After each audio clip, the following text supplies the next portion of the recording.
തണുപ്പൊക്കെ ആയതുകൊണ്ട് ഇപ്പോൾ അധികം പുറത്തോട്ടൊന്നും പോകാറില്ല. ഇന്ന് സൺഡേ ആയതുകൊണ്ട് എന്നാ ഒന്ന് നടന്നിട്ട് വരാമെന്ന് വിചാരിച്ചിട്ട് 4 പേരൂടെ പുറത്തിറങ്ങിയതാണ്. പുറത്തിറങ്ങിയപ്പോൾ 4 സെറ്ററിന് 100 രൂപയ്ക്ക് കൊണ്ടിട്ട് വിൽക്കുന്നത്. 100 രൂപയല്ലേ ഉള്ളൂ, വീട്ടിലൊക്കെ ഇടാമെന്ന് വിചാരിച്ചിട്ട് 4 സെറ്റർ വാങ്ങി. വീട്ടിൽ കൊണ്ടുവന്ന് നോക്കിയപ്പോൾ അത്യാവശ്യം നല്ല ഡ്രസ്സൊക്കെ ആയിരുന്നു കേട്ടോ. ഈ ഒരു കോട്ടൊക്കെ കണ്ടിട്ട് നല്ല തുണിയുടെയൊക്കെ ആയിരുന്നു. ഈ ഒരു ബ്ലൂ കോട്ടെന്ന് പറയുന്നത് നന്നായിട്ട് അവന് ചേരുന്നുണ്ടായിരുന്നു. അപ്പോൾ അക്കു ഇട്ടേക്കുന്നത് എനിക്കെന്നും പറഞ്ഞുകൊണ്ട് വാങ്ങിയതാണ്. എനിക്ക് ചെറുതായതുകൊണ്ട് അവളെ എടുത്തിട്ടേക്കുവാണ്. പിന്നെ നമ്മൾ പോയിട്ട് വന്നപ്പം കുറച്ച് ചിക്കനും പൊറോട്ടയൊക്കെ വാങ്ങിയിട്ട് വന്നായിരുന്നു. പൊറോട്ട വാങ്ങിയത് ഇവിടെ അടുത്തിപ്പോൾ ഒരു കോഴിക്കോട് റെസ്റ്റോറൻറ്റ് എന്ന് പറയുന്ന ഒരു റെസ്റ്റോറൻറ്റ് തുടങ്ങിയിട്ടുണ്ട്.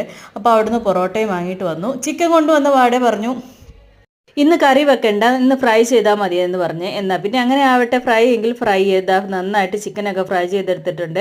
സവാളയും മല്ലിയിലയൊക്കെ ഇട്ട് ഒന്ന് ഡെക്കറേറ്റും ചെയ്ത് വെച്ചിട്ടുണ്ട്. അപ്പം പിന്നെ പൊറോട്ടയ്ക്ക് പ്രത്യേകിച്ച് കറികളൊന്നും ഇല്ലാത്തതുകൊണ്ട് ഞാൻ നല്ല അടിപൊളി ഒരു തേങ്ങാ ചട്നി അരച്ചു. പിന്നെ ഉച്ചക്കലത്തെ നല്ല ചൂരക്കറി ഇരിപ്പുണ്ടായിരുന്നു. അപ്പോൾ അതുമൊക്കെ കൂട്ടി എനിക്ക് ഈ ചിക്കൻ ഫ്രൈ ചെയ്യുന്നതിൻ്റെ ഈ ഒരു പൊടിയാണ് എനിക്ക് ഭയങ്കര ഇഷ്ടം കേട്ടോ. നല്ല ടേസ്റ്റാണ്. ഇത് ഇഷ്ടമുള്ളവരൊന്ന് കമൻറ്റ് ചെയ്തേക്കണേ. അപ്പോൾ ഇതൊക്കെയായിരുന്നു നമ്മുടെ രാത്രി ഫുഡ്.